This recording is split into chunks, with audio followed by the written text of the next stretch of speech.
All right, welcome folks. We are so thrilled to have you here for tonight's event or today's event, no matter where you're joining. I see folks from all over the world, so welcome. My name is Danielle Barnes. My pronouns are she, her, and I'm thrilled to welcome you to our session today, What About a Book with Margot Bloomstein. A couple of first things first, and then we'll dive into tonight's event.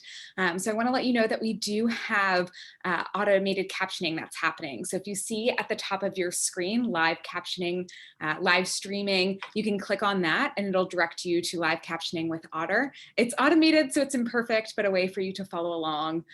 For today's session, I'm going to start off. I have some questions for Margot to get us started, to learn about her journey to taking her talk and turning it into a book. But then we're going to open it up to questions. And I really encourage you to think about what questions you have about publishing a book and posing those to Margot.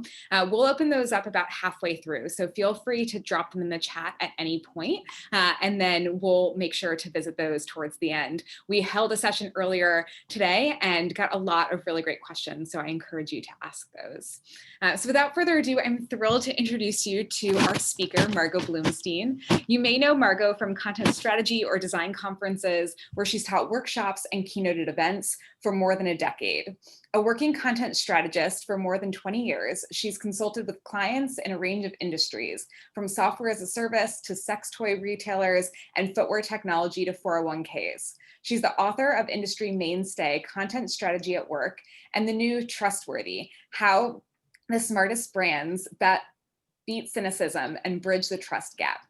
Margot teaches in the Content Strategy Graduate Program in Graz, Austria, lectures around the world about brand-driven content strategy and designing for trust, and tweets prolifically at M. Bloomstein. Please help me welcome Margot.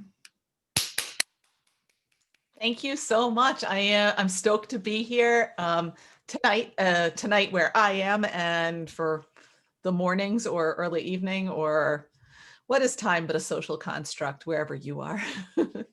Awesome. Well, thanks, Margot. We're thrilled to have you here. And I want to get started. We're going to talk a little bit today about how you first had the idea of turning your talk into a book and what other advice you have for others. And then we'll talk a little bit more about the nitty-gritty and how to actually go about publishing that book. So I'd love if you could start with your story. I know that you're publishing your second book now. And if you want to share a bit about how you first had the idea to publish a book.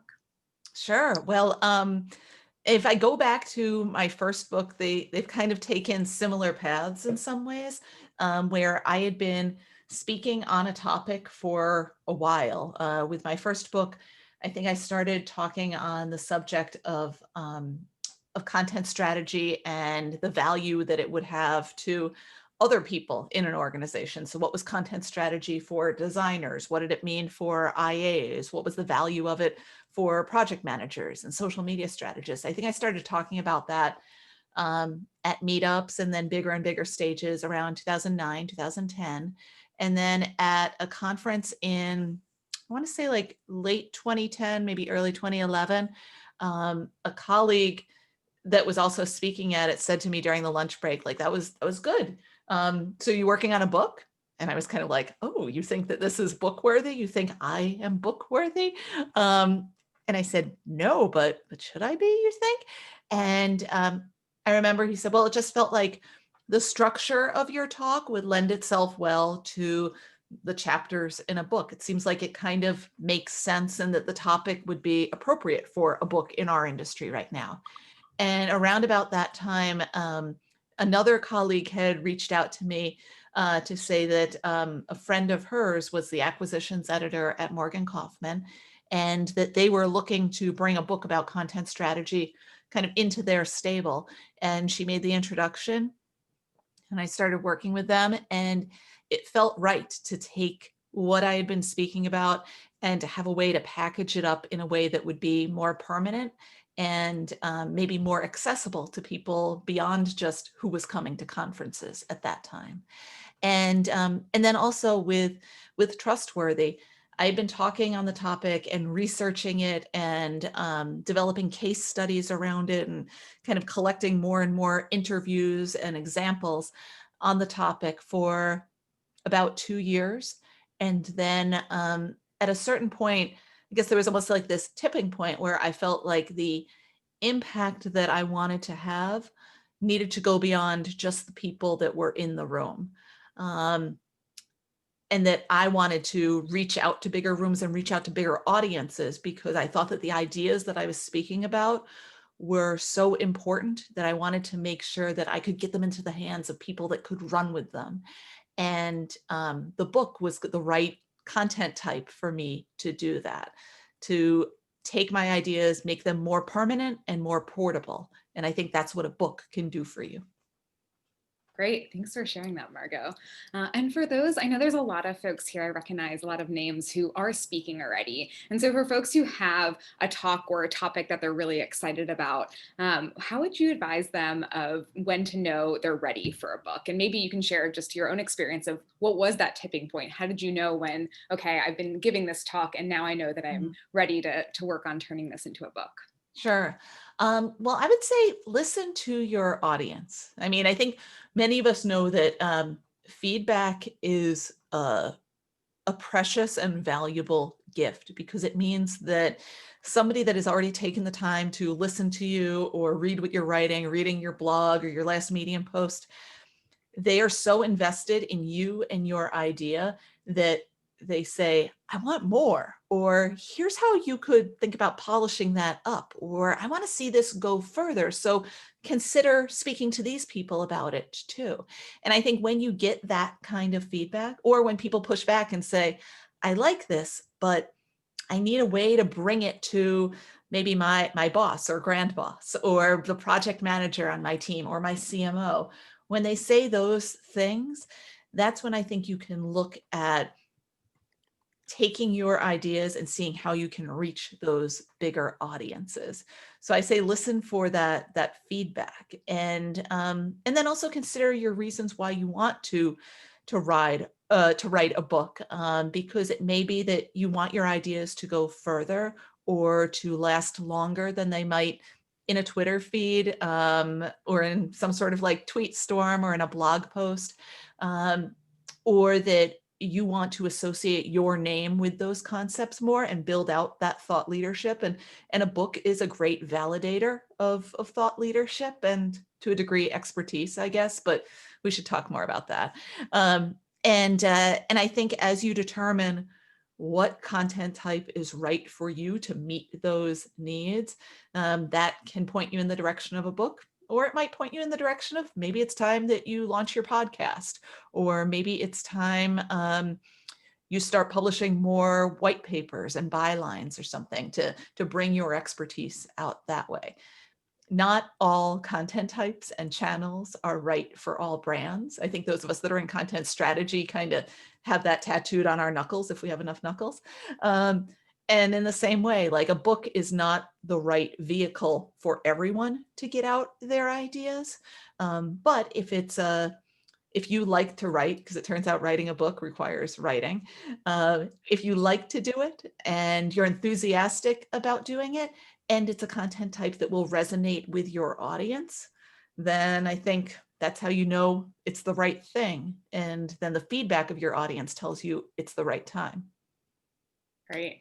And so once you know that it's the right thing and it's the right time, and again, you can share your own experience with this, what's next? So I'd love to hear a little bit about your process of, especially this time around, because I know it was different from that for your first book, So what steps you went through. not all of my steps were good steps, but I learned from all of them. So maybe they were valuable steps. So yeah, like I said, I've been talking on this topic for a couple of years, and somewhere in there, I was talking with my friend Sarah Wachter-Betcher, and she was working on a book at the time, and she was like, "Have you thought about kind of writing another book and maybe around this topic?" And I was like, "Oh no, do not want to write another book. That way lies madness." Then I was like, maybe I should though. I don't know. So she introduced me to somebody that had been at her publisher that then went over to the literary agency side of things. And I had a number of conversations with him where he felt that the topics that I was speaking about were timely and relevant, talking about the breakdown of trust in communication in our society, seeing kind of what was happening in the political arena. This was like 2016, 2017. And actually 2015, 2016, and then looking at the impact on content and design across all other industries. So he had faith in the idea and thought that it was something that, yeah, would be a good and useful and valuable book that wasn't in other ways kind of apparent already on the market. He didn't feel like there were a lot of competing products for the kind of product that I was proposing. And that sort of started me in the process of developing a proposal and all. And I learned a lot of things through that and kind of made some mistakes along the way too, but it helped me to kind of start the process of formalizing, taking my thinking from the talks and bringing it into the context of a book. So first taking my ideas and figuring out, well, can I tell the story? Do I understand the point of this thing in the context of just a paragraph? Okay, if I could sell it in a paragraph, can I now break it down into maybe 8 or 10 paragraphs, maybe each one kind of representing a chapter? What would be like maybe a key example or case study in each of those chapters? And then can I string them together in kind of a narrative story arc as well? And then what do I understand about my target audience and kind of meeting their needs? Because I think a book, like any other thing that we create, is a designed experience.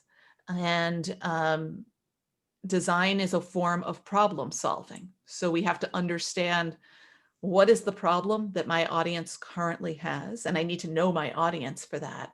And then how is the thing that I am making going to answer those questions for them, solve that problem for them, and kind of bring out new ideas for them. Right. So it sounded like you really started to flesh out some of these ideas to put together a proposal. So what did you do with that proposal? Ooh, not great things. So I think that initial proposal, that agent had kind of shared it with, brought it to a number of different publishers. And ultimately the feedback that I got on it was that, like, okay, this is a great idea, but feels kind of circuitous. I remember one editor wrote back, and that was the word that he used, and it kind of seared into my soul. And he was right. My thinking wasn't refined enough yet. I don't think I fully understood the point and the premise of the book to be able to tell a good story and to be able to frame a cohesive narrative arc. Because even in kind of a nonfiction, business, marketing oriented type of book, we still need to take an audience from where they are to where we want them to go.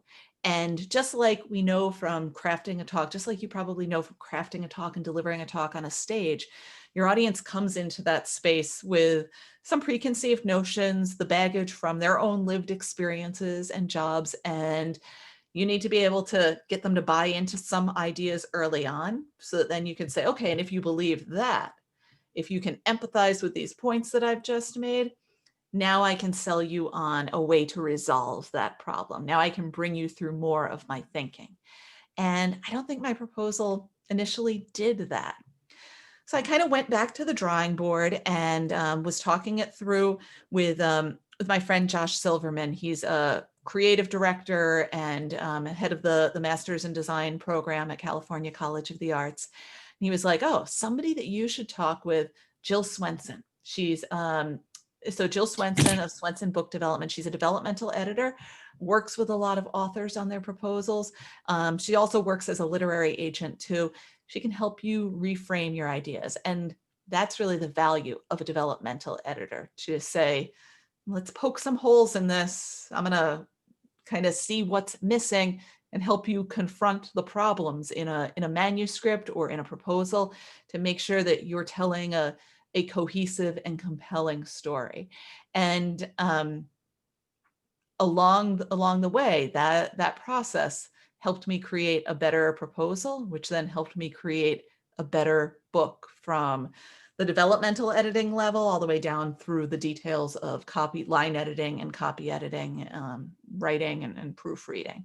And I think it was having those conversations where more and more I was having to say, I am writing a book, that helped me kind of draw out the people in my network that it to help to pull in their assistance as well. And so that going through that effort of saying, I am writing a book, that's why I think you need to start, because those can be tough and scary words to say out loud. And I don't like saying them, because for a long time I didn't want to jinx myself. So I would say, I'm working on a book project or a long form writing project. Didn't want to actually say I am writing a book. But once I started saying that, then friends were reaching out to say, oh, you should talk to this person, or, how'd the proposal go? This is an editor that can help on that type of thing. So use your network. I like that, and make it known, like you said. That's great. So I know that there is a couple different routes when it comes to actually publishing. So you had this proposal done, and I think you went a different route this time around than last time when it comes to the type of publisher you chose. And so maybe you can spend a little bit of time talking about the different ways to publish and why you chose the path you did. Sure. So when I wrote content strategy at work, I was trying to reach the sort of niche audience of the broader web industry. So fellow content strategists, creative directors, designers, information architects, social media specialists. Content marketing wasn't really a thing yet, but eventually those people too. And to kind of put more of a framework around what is content strategy, what are the components in it, et cetera. And so I worked with Morgan Kaufman, the Morgan Kaufman division of Elsevier, and that was a great partnership because they know our industry pretty well. They know how to get books to the bookseller tables at our conferences and all, when our conferences are kind of a physical space to which we go. And they helped me engage that audience pretty well. But it was a very streamlined process creating it. The designers that worked on it had something like 30 other books on their plate at the same time. We couldn't go through a lot of rounds of revision. The editing on it, that's mostly thanks to the technical editors that I had brought in to make sure that what I was saying was an accurate representation of our world. And overall, there wasn't a lot of marketing support for it, but maybe it didn't need it that much either, because the marketing that happened for that book was from me speaking at conferences and kind of pointing people to the bookstore or tweeting about the book and that sort of thing. And I knew for this book, that would not be enough, because I believe enough in the ideas in it that I wanted to make sure that those ideas were going far and wide to everyone that affects communication in for-profit and nonprofit organizations, in government, in the retail sector and healthcare and whatnot.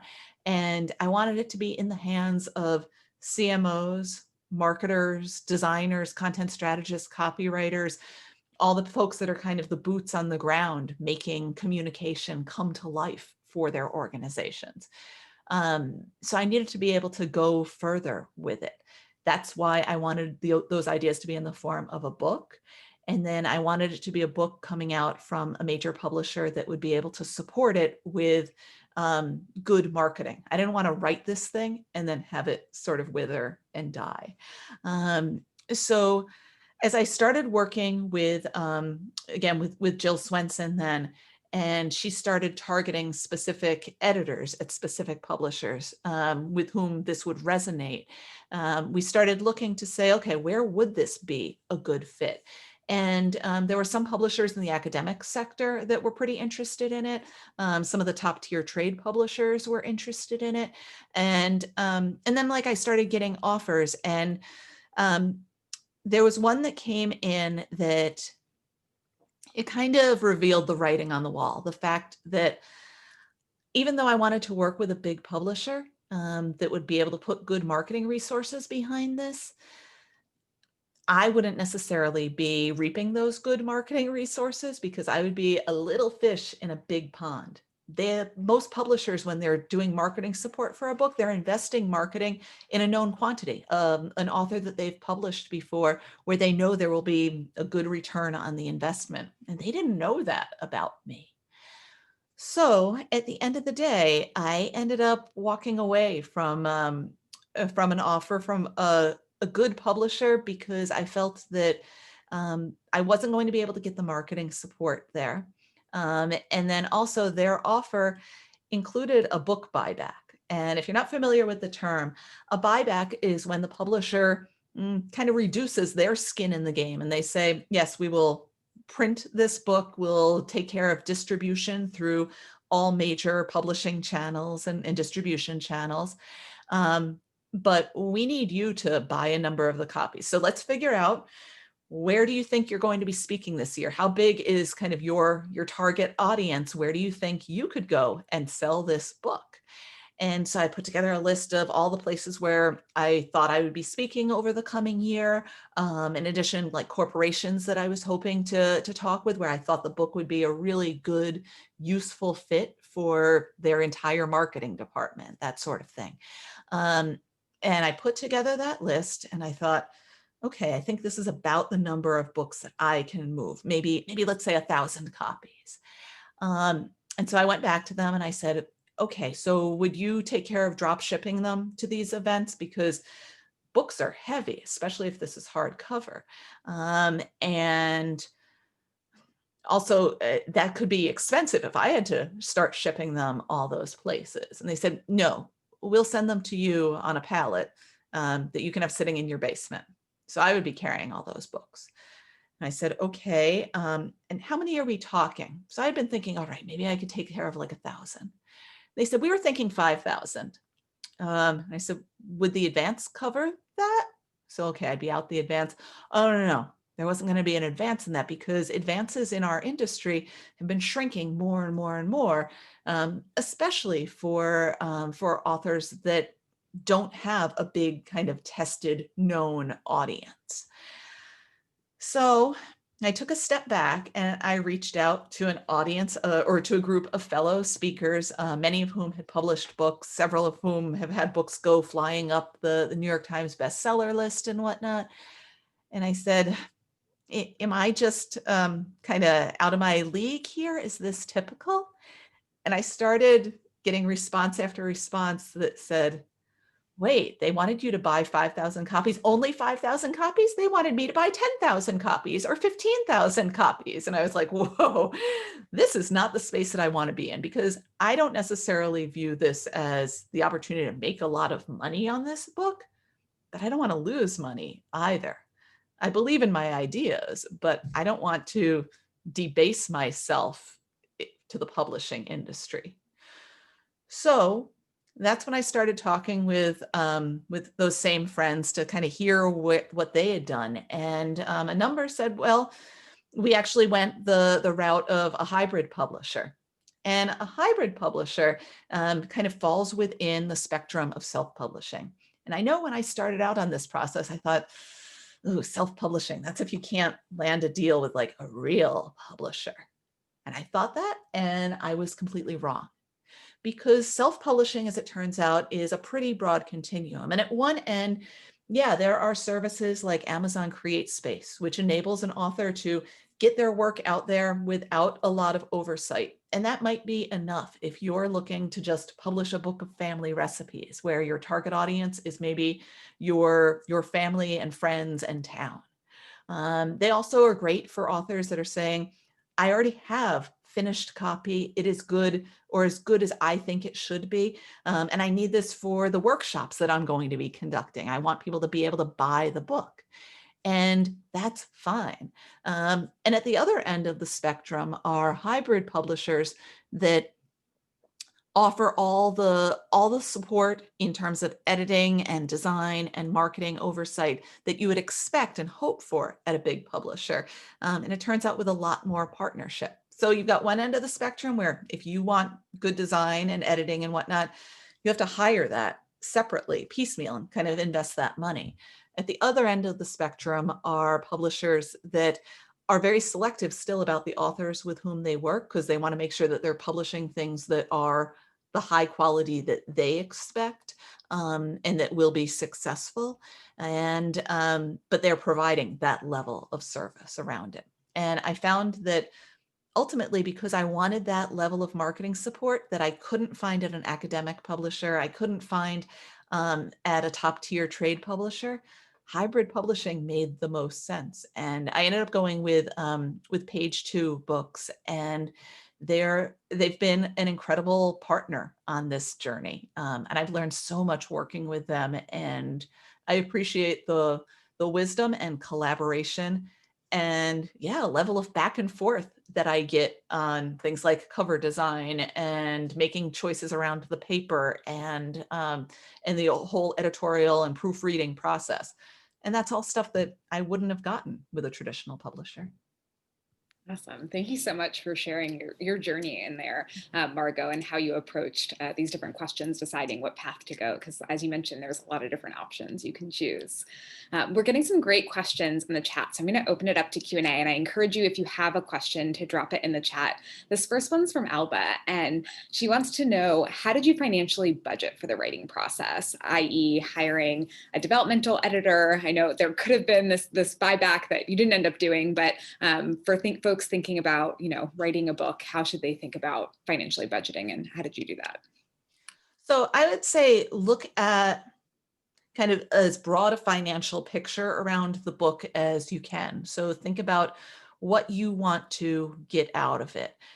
Is it going to be something that not simply, but that establishes your name in the industry, in which case going with more of a niche industry publisher might make the most sense, and it doesn't require any kind of financial investment from you.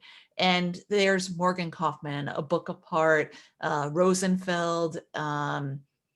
There's several other players kind of in that space that offer that level of partnership. Maybe their distribution is not as far and wide, but if you want to be able to say next time you're pitching a conference, your name, author of, etc., that's a good way to go.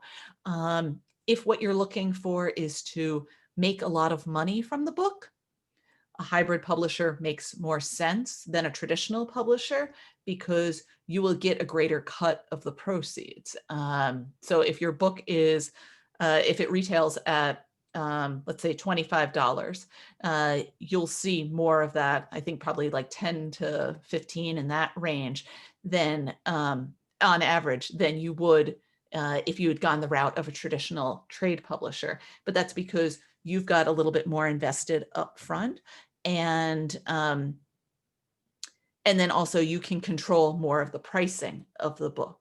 You can allow for more direct sales as well, in which you get however much profit you want. I think in general, as you consider that, also think about what the book will be worth to you. So is it building your name? Is it earning you money? Or is it somewhere in between there? And that'll help you decide what sort of publisher you want to pursue, as well as then how much you want to invest. Because at this point in the process, so my all-in date with the publisher, I believe, was May 1st. Then it went through the whole proofreading process, some more design, actually the whole design process. And it's recently been coming off press, and it won't come out until March. Pre-orders are in January, and then it drops for real in early March, which means in the interim, I'm trying to now focus on how I build visibility around it, approaching podcasts, talking with different people as professors reach out to me that want to bring it into their courses. So now I'm investing in publicity around it and more marketing support. Those, in some cases, might be nice to haves or unnecessaries to have, but I view that as a necessary investment because of the content of the book and what I want it to accomplish and how many people I want it to reach. So those are things to take into account as well. Does that answer your question? Great. Well, Alba, feel free to follow up in the chat if you have follow-ups on that. Sarah asked, it seems like a nonfiction book depends on your personal brand and audience. If you don't have a very large one, is it better to propose and query early and hope that your reach is large enough, or to wait a few years and build up your personal brand and audience and try later? And Alba actually asked a follow-up around like, what is considered a considerable enough audience in design and design adjacent books? Like what metrics would you even look at to know if you have a big enough audience? So Sure. several parts to that question. Well, I would say first take a look, maybe based on the conferences that bring you in and the kind of talks that you're doing, or just how popular it's been if you've been speaking at a lot of meetups and all. Take a look at that for your audience, because not every author has a big Twitter presence. Not every author needs to have like a big mailing list or something like that for a newsletter. And it certainly helps if you do, but not everyone does. But I think if you have a way of bringing your book out to people and sharing it with them, that always helps. And I felt like with content strategy at work, I think when that was released, I had maybe several hundred or 1,000 people following me on Twitter. And then really what I was building on there, though, like that succeeded because the prior year, I think I had been hopping between more than a dozen different regional content strategy meetups talking about the ideas in it. So then when it came out, that was already an audience of, I don't know, probably like 500 people or so in the US that were enthusiastic about the topic and knew me and knew the brand, or knew the content. But I wouldn't say that I had invested a lot in building up like a personal brand or something like that. I think now, so some almost 10 years later, it does depend a lot more on the audience that an author can bring to the topic. I think that matters more to big publishers than little publishers, whereas smaller presses and niche industry presses will be more willing to buy into your idea than necessarily you, because they can also see how that idea or topic will resonate in their industry. Great, thanks, Margot. We have a couple of questions around starting to reach out to people and finding editors and agents. And if you're someone who doesn't have a publishing network, or you're looking for a good developmental editor or technical editor, do you have any resources, communities, or groups that you recommend folks check out, or any advice for people who that might be a big hurdle for new writers? I mean, I'm still a big fan of Twitter because that's where I've kind of connected with my community the most. And I would say go there, search on like the hashtag for book chat, pitch day. That's something where a lot of publishers and acquisitions editors at different publishers say, okay, tell me your idea. If I want more, I'll reach back out.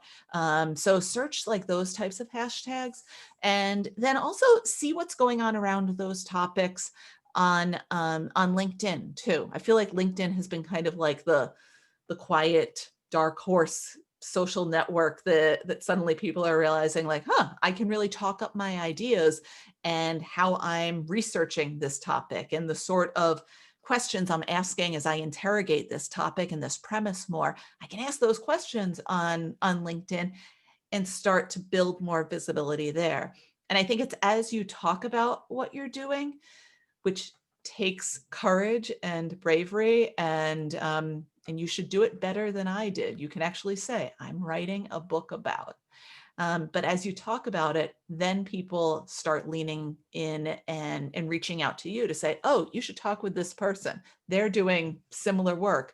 You should find out what they're doing at their company. And then as it turns out, simply saying those words in an email that maybe you're building off of a warm introduction, but saying those words of, I am writing a book about this topic, and that's something where your company is breaking new ground or excelling. I would love to learn more about it.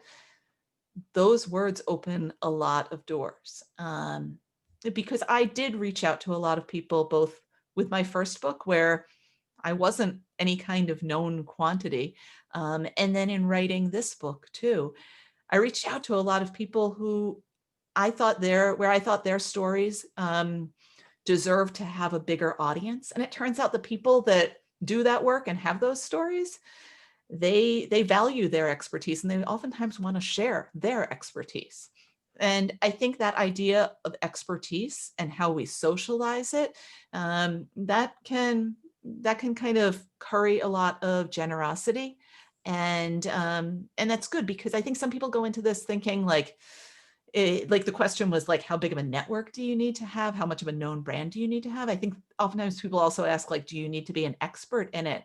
And I think, no, you have to be enthusiastic about it and interested in telling the story about it. And by doing the work and doing the research, you build your expertise. That's great advice. Thanks, Margot. We have some questions from Malika about the process of actually crafting the story and writing your book. And so she asked a question about, how do you go about researching for your book, and how does that differ from a talk versus a book? And how do you balance that research and writing in Ooh. that Oh, process? I love that. So kind of like the actual process. So I think for me, the process of conducting research that results in a talk, or conducting research that results in a book, they're largely the same. I think it's just they differ in terms of level of detail in the outputs, and probably the amount of time that I end up putting into that process then too. So I think in both cases, my approach to it is not the same as the approach of a journalist or an academic, because I think the value that I bring to it is, it isn't the same rigor that either of those professions would bring to it. Instead, the perspective that I bring to it is of somebody that has worked in the industry for 20 years, that works with a broad variety of clients, and then can connect the seemingly disparate trends and patterns between them. And I think it's connecting those things and saying, oh, this is obvious to me. I think everybody else should know this too. It seems to be that's the value that I can add. And when I'm crafting a talk, it's usually because I've started to notice that kind of some sort of pattern or trend. And I think that it's relevant and something that we can apply to our own work. And I think that it meets a need that I'm seeing in my target audience, which might be from my colleagues, where I'm hearing them all complain about the same thing, or I'm noticing this issue with how we're creating experiences for our users, and maybe we need to bring this other perspective to it. And then I kind of get that idea based on the patterns that I'm seeing, and then I kind of follow those patterns then to say, are these just sort of like idiosyncrasies? Am I the only one noticing this? Am I kind of cherry picking? Let me do more research to see if I can continue to see those same trends.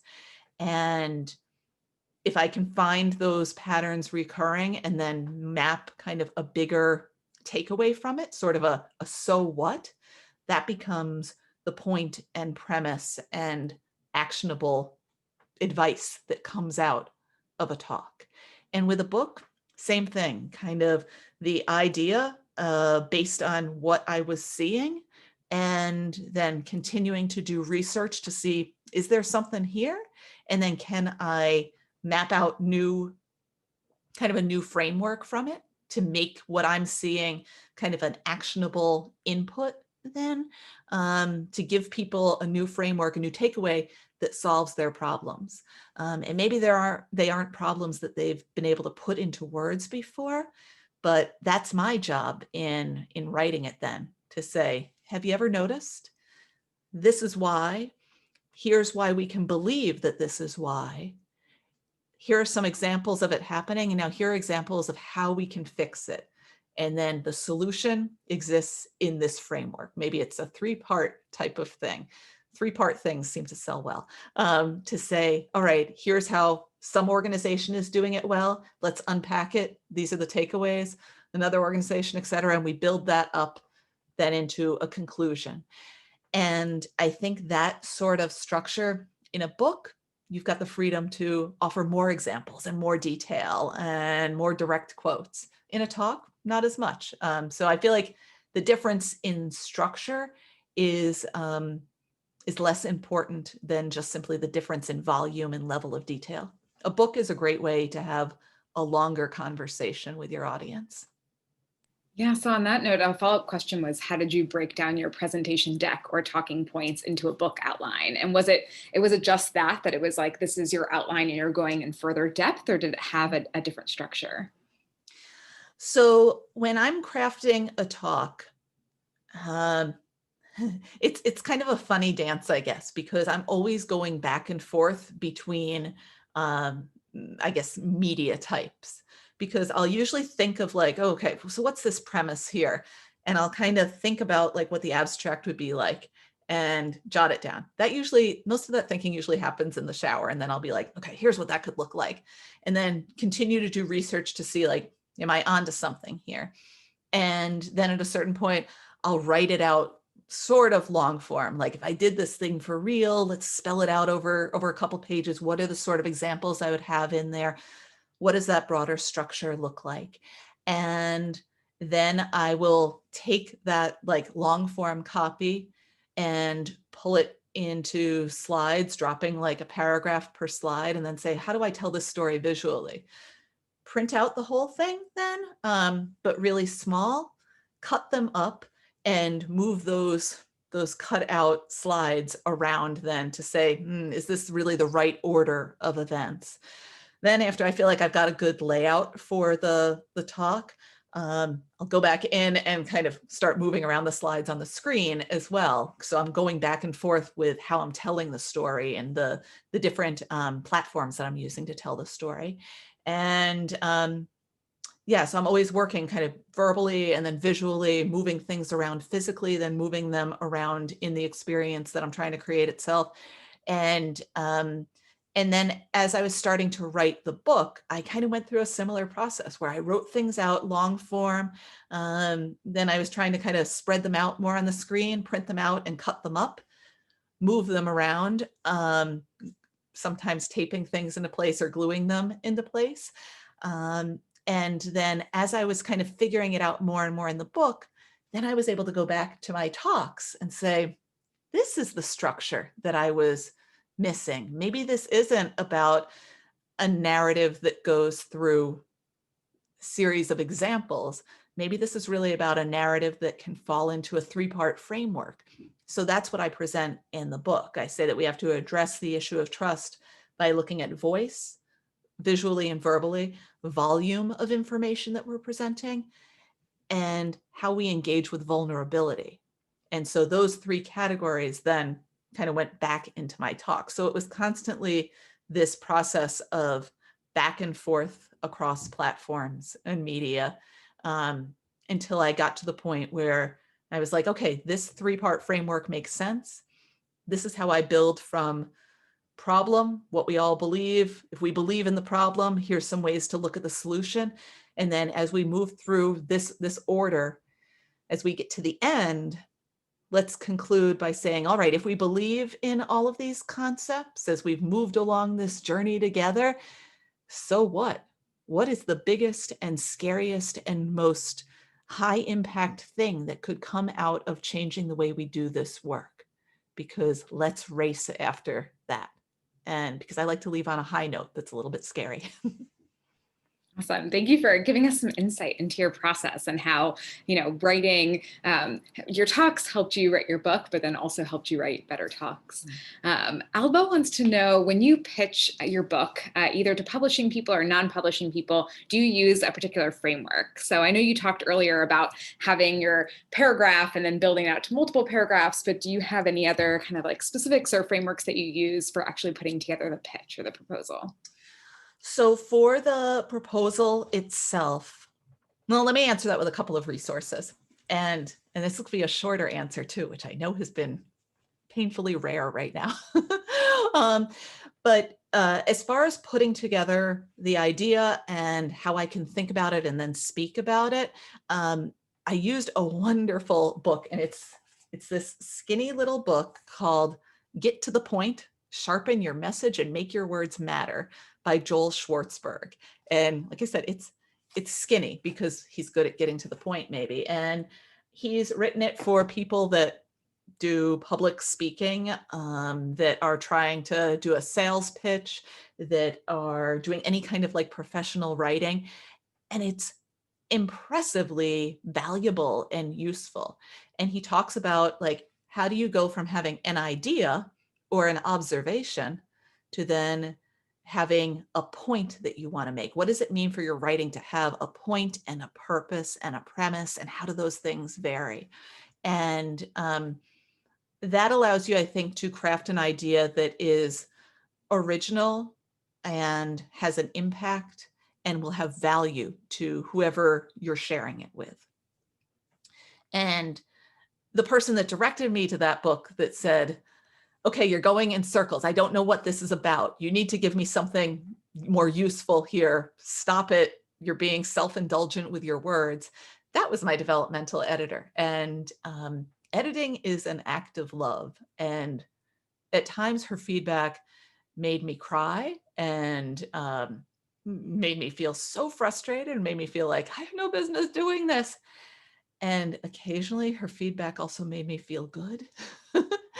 And when those bits of feedback came out, oh, they were so much more worthwhile. But she helped me sharpen my thinking, which helped me sharpen my writing. When you have clear ideas, then you can have clear words about those ideas. And I bring her up. So it was Jill Swenson at Swenson Book Development. And on her website, she has a section about what needs to go into a book proposal anyhow. And that goes into, okay, how do you first have like a one-page overview of what this product is? Because an acquisitions editor will look at that first and say, is this for us? Is this for our typical audience? Is this for me? Do I want to bid on this thing? Do I even want to know more about this thing? And then if they say, oh, I do want to know more about it, then they'll turn the page and say, okay, so what is in this book? How are you going to accomplish these goals that you've set out? And that's looking at your chapter outline with a paragraph describing each chapter. And that allows them to see, what is this book made of? Is it made of examples and case studies? Is it made of pull quotes and illustrations? Is it made of a series of templates and worksheets? How are you doing this? And so you'll have your overview, sort of beefed up, richer outline there, and then a sample chapter, and then the marketing overview, which is probably as long as all of those pages that preceded it. And in the marketing overview, that's where you say, okay, this product, because a book is a product designed to solve a problem for a specific audience. This product, here's how it meets the needs of this audience. First, here's who the audience is, and you'll have different personas mapped out for each kind of represented group within your target audience, including where are they currently getting information about this topic? What are the gaps that they have in those information sources? How will this book meet those needs? And then you can also map out then, here are all the places that my target audience is getting information. This is what they like to listen to. This is what they like to read. And then from there, then you can start talking about, here are places where this book could live on different podcasts where it would fit in well. These are the different publications that review books like this. And then finally, also kind of giving it context, you'll have the competitive literature review. And that's where you can say, okay, so the other books that are in this space, here's what they're doing. Here's what they're about. And in detail, you'll go through the process of mapping out probably like 5 or 6 other books, other kind of related titles, not to be critical of them, but to say what they do, what they have, their structure and all, what their components are, and then say separately how your book compares and contrasts to each of them. So when I went through that competitive literature review, I was seeing, again, some big patterns in it. It seems like most of the people that were writing in my space were men. A lot of them are journalists or academics. Some are user research consultants, but it wasn't a lot of people that looked like me or that were coming at it from a perspective of consulting experience. it felt like a lot of the books that they were writing, I shouldn't say it felt like, as I looked at those competitive titles, I was also able to say, okay, these books, they present the problem, but none of them are offering any kind of actionable guidance on what to do next. My book does that. And that was kind of the conversation that I was having in the proposal with anybody that was reading it. Great, thanks, Margot. A lot of great detail and resources there. We are nearing towards time. We have one more audience question, and then I have a question that I'd like to close with. So Mindy wants to know what your thoughts are on working with or finding an agent to represent you. Do you feel it's an important step for a first book? Some people have recommended them while others have recommended other paths. How do you feel about the need for an agent? I think it entirely depends on what kind of publisher you want to work with, and what you foresee as far as like negotiating with that publisher, but also getting in the door with that publisher, because some of the top tier trade publishers, and again, I can't really speak more to like the fiction market or anything like that, but a lot of them will only take proposals from agents and through agents. But that said, in other cases, they may not really offer that much value if you're looking to work with a smaller academic publisher, or with a smaller, more niche industry publisher, or with a hybrid publisher. Then you may not need one. So it depends on kind of what publisher you want to go for, and you'll be able to figure that out by figuring out what you want your book to do and for whom, what sort of audience. Awesome. Thanks, Margot. And I'm going to give a shout out to Kat Bellows, who's in the chat. For those of you who are interested in self-publishing, she's a lot of great resources on that. So you can follow up with her. I'm sure she'd love to talk to you about that. I have one last question for Margot, and I'm going to drop some resources in the chat. We would love your feedback on this event. I wanted to share Margot's book that's coming out in March 2021, Trustworthy. And then Margot's actually going to be teaching a workshop for us in January about how to take some of these principles from her book and her talks and apply it to speaking and being on the stage. So the question I'd love to kind of wrap us up with, Margot, is you've learned so much along the way, from your first book to this book, and kind of this two-part of, what, I guess, if you were, to tell your previous self something that, you learned along the way, you learned the hard way, maybe, what would you share with them? Or, just what is some advice that you would share that maybe you haven't had a chance to cover, or just want to re-emphasize for new authors who are embarking on this process? I know, it was meaty, a lot there. We touched on this a little bit, but I think in so many ways it goes back to that editing is an act of love. When someone takes the time to say, I've seen what you're doing, I like what you're doing, and I like you and your ideas enough that I want them to be better before they get out in front of other people, that's critical feedback, that's valuable feedback that is coming from a point of appreciation and respect. And I try to remember that when I see somebody tweet something that I'm like, that's brilliant. I can't retweet it because it has a typo in it. And I know that's going to make them look foolish. So I fire off a lot of DMs that are like, I really want to repeat this. I want to retweet what you said, but do you mind tweeting it again, but fix that word? You mean this kind of compliment, not that kind of compliment. So yeah, I say, remember that feedback is a gift because people want your ideas to be better. And when I worked on content strategy at work, and I would get so much red ink back from my technical editors, I had so many conversations then with my editor inside at Morgan Kaufman there that were basically like, well, I don't know what I'm doing. Clearly, am I even the person that should be writing this? And he pointed out to me, like, no, we have faith in you doing this. We have faith in this topic. So listen to what they're saying. They're trying to make it better. And that's a huge thing. And then in going through the process for Trustworthy, I had to remind myself of that again and again, because imposter syndrome is big and painful and debilitating. And I read something about it recently, and I wish I could cite the source appropriately, but it was saying that when we feel that sense of imposter syndrome, like, what business do I have doing this? we need to take a step back, kind of step outside ourselves and realize it's less of a commentary on us, more of a commentary on a broken system that is putting up weird gatekeeping and saying, what business do you have? And by doing the work, by continuing to speak and publish content and whatnot, we are unpacking that system. We are saying, how dare I? Watch.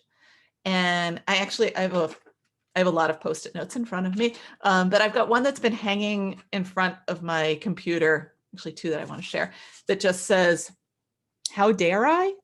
Because I dare, I do, and then I dare and do some more, which sounds kind of silly when I say it out loud, but I would look at that and think, all right, I'm going to do this because I'm continuing to do it. And that's how I'm going to get through this.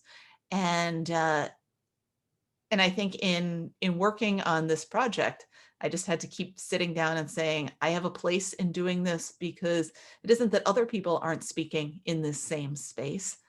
I'm one of many voices that are kind of adding to the choir. And I think that kind of thinking can help us a lot, can help all of us a lot. I love that. Thank you so much, Margot, for sharing that. And that's such a perfect note to end on. I want to say a big thank you to you, Margot, for sharing your experience, your stories, and your advice with all of us. And thank you to all of you for showing up and being here all around the world. Thank you for your questions. And we look forward to hearing what you have to share. Thank you so much. I really enjoyed this.